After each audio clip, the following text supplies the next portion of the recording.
Pemilihan Kepala Desa atau Kades di Panangguan, Kecamatan Propo, Kabupaten Pamekasan, Jawa Timur berlangsung ricuh. Calon Kades tidak lolos seleksi mengamuk merusak fasilitas kantor desa.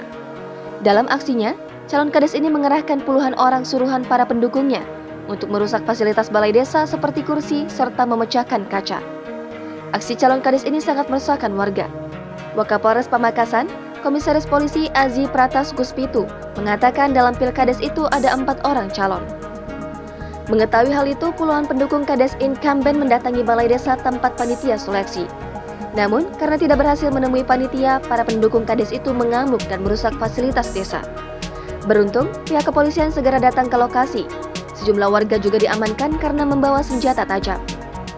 Seperti diketahui, Pilkades serentak di Pamekasan akan dilangsungkan pertengahan April 2022. Untuk mencegah peristiwa ini terjadi lagi, pihak kepolisian pun disiagakan melakukan penjagaan.